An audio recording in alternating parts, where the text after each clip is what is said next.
Hello guys, in this tutorial you will learn how you can update the Mega app on your desktop computer or device in 2026. So let us guide you through this. So for obvious reasons guys, you need to access the Mega app on your computer, and you will also need to access your account settings. So to do that, click into that small Mega app icon here while running on your device like Windows 10 or Windows 11. Right click into it, select settings, and then guys, here in the general tab, click into either one of these, update automatically. So if you'd like to enable automatic updates,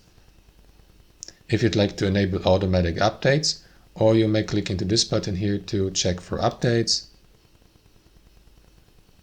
And then you will see that notification to the right, in the bottom right, for example, if updates are available or not. So if there are any, you'll be given the opportunity to download and install them here. That's how it works. Thanks for watching, and I'll see you next time.